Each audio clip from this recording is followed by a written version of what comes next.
that makes me a villain. Then so fucking be. Why am I the guy? You're the guy! You're the fucking top bitch! I have completely transformed from that girl who longed for love and approval into a crazy woman who is obsessed with love and will stop at nothing. My life spiraled out of control as a result. I not only fell out with my best friend Maddie, broke off relations with my sister Lexi, but also ultimately sacrificed myself to a more destructive man. After suffering severe physical and mental trauma from an abortion, I dragged my sister Lexi to the winter ball with me. That wasn't a celebration at all. It was just my struggle to force myself back to a normal life. Everyone around me was immersed in the intense emotions of youth, while loneliness was all that remained in my world. At the ball, her younger sister also asked the question that had been on her mind all along. How do you decide who you want to hook up with? I don't know if they usually just come to you. No, but what if they don't? You go into whoever the fuck you want.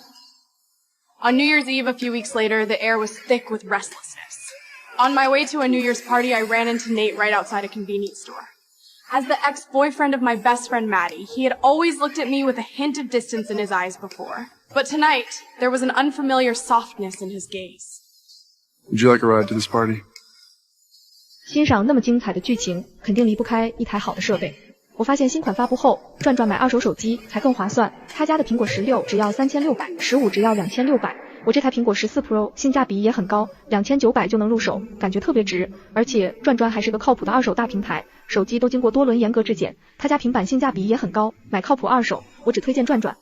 My mind went blank, and I got into the passenger seat of his car without barely thinking. The dangerous yet alluring scent inside the car wrapped around me, temporarily pulling me away from all my pain and anxiety. At the party, Nate and I crossed the forbidden line in the bathroom. Just as we were passionately kissing, Maddie's urgent knocks came from outside.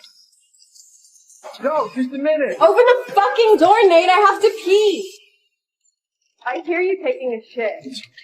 Hurry the fuck up. You should focus, okay? What are you fucking doing? I'm so scared. I'm really scared, Nate. I really can't find any other exit. Nate stuffed me into the bathtub and drew the shower curtain shut. I huddled in the icy cold tub, my breath almost catching in my throat. Then McGrady casually threw a towel and exactly fucking landed on my face. A smell of piss. Fuck. I really wanted to die at that time. The pleasure from just a few minutes earlier hadn't faded yet, but now all that was left was disgust and shame. Just take a deep breath. Nate, I'm legit going crazy right now. You can't do this to me. Promise we can meet in person next weekend. Maddie finds out, she's gonna spend the rest of her life trying to kill me. I know. But she'll actually kill you. Nate is Maddie. This is an unspoken iron rule between us sisters, a red line I must never cross. But that forbidden thought in my heart had long burned my reason to ashes.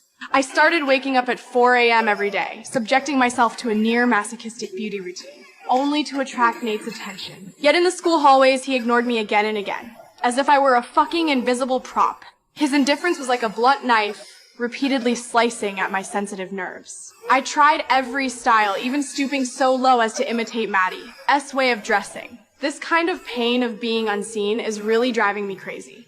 Just now, during the break, Maddie and her friends laughed and mocked my outfit, calling it country bumpkin chick. Why the fuck would you audition for Oklahoma? I'm not! Then why the fuck do you look like you're auditioning for Oklahoma? Do I? Yes.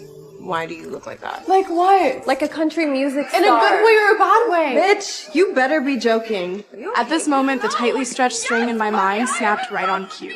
The emotions I had bottled up over the past few days finally erupted. For 3 weeks and 3 days before we even had sex, so I didn't betray you. Plus, you guys are terrible for each other, and you know I'm right, and you guys can all judge me if you want, but I do not care. I have never, ever been happier. What just played out was nothing but a fantasy in my head. In reality, I could only swallow all my secrets and grievances down. My secret rendezvous with Nate continued. The way he touched me was somewhat violent and humiliating, but I was totally into it. Your secret. And I can't tell someone. I love how fucking sick you are. I thought I had all of him, until that fucking Friday night. I waited for him at our usual spot as always, but all I got was a cold text, busy tonight, see you next week. Meanwhile, he was standing at Maddie's doorstep holding a bouquet of flowers. That night, I finally realized that in Nate's heart, I might forever be just a substitute, a tool he used to fill his emptiness, and get back at Maddie. You don't understand, Nate, is I am crazier! That's not something to be fucking proud of, Cassie! No. But it is something you should be scared of. You can't fucking blackmail me into a relationship with you. I don't care! It doesn't change anything! It's fucked up! You know what's fucked up, Nate? You telling me that you love me and then going and being in a relationship with my best friend! What the fuck? What the fuck is wrong with you? What the fuck is wrong with you? Okay. So at Maddie's birthday party, I desperately wanted to confess everything to her. But I was also terrified of losing my best friend.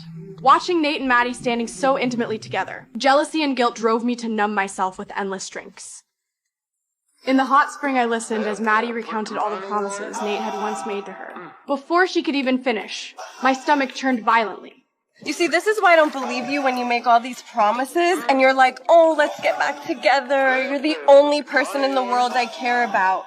You're a goddess and it's my fault for not treating you like a goddess.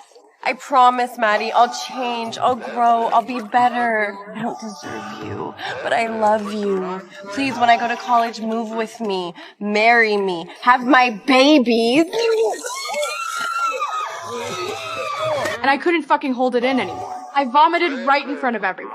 I stood by the pool, sobbing and rambling as I apologized to Maddie. My secrets are like vomit in a hot spring. Although it was cleaned up temporarily, that stench has forever remained in everyone's memory. My judgment day had finally arrived, and the executioner was Rue, who was so tormented by withdrawal symptoms that she was lashing out indiscriminately. Fleeing her mother's pursuit, she stumbled into our house in a wretched state. Unfortunately, all of us were present at that moment. Watching Rue in agony, I foolishly advised her to take it one day at a time. That hollow comfort enraged her completely. She turned and publicly exposed my secret with Nate. How long have you been fucking Nate Jacobs?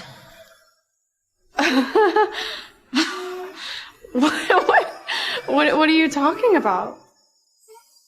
The entire room fell into a deathly silence. All the blood drained from my face in an instant. I didn't even dare to look at Maddie's face. But I could feel the murderous aura. When Rue reported the exact time, the next second, she lunged at my face like an enraged lioness, screaming, Fucking bitch, I'm gonna fuck you! Fucking run away from me, you stupid bitch! After the secret was exposed, I fucking became the sinner in the family. Mom and Lexi both sided with Maddie. I blamed everything on Rue, blamed that bastard father who abandoned me. I tried to find a reasonable excuse for my actions. Deep down, I knew better than anyone how fucking wrong I was. I even picked up a bottle opener, wanting to put on a suicide act in front of them. But this clumsy performance only earned their deeper disgust. Just when I felt abandoned by the whole world, Nate called. Hello? Hey, pack a suitcase. I'll be at your place in 10. Stay at my house. Okay. Love you. Sitting in his car, I fucking knew there was no turning back. I was like a drowning person, desperately clinging to the last piece of driftwood, even if that wood itself was highly poisonous. Ruined. I live for you. This statement was both an accusation and a sick confession. That damn final play was nothing short of a public humiliation aimed directly at me.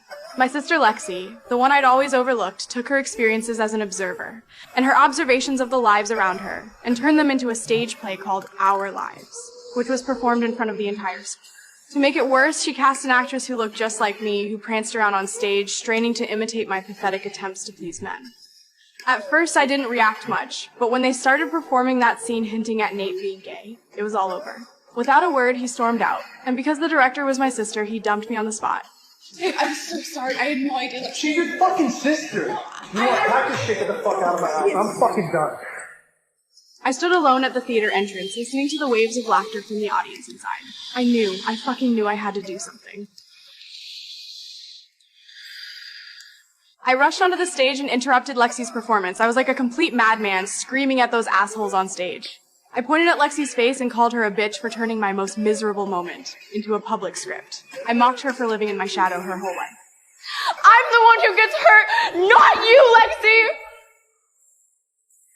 You've never even fucking lived.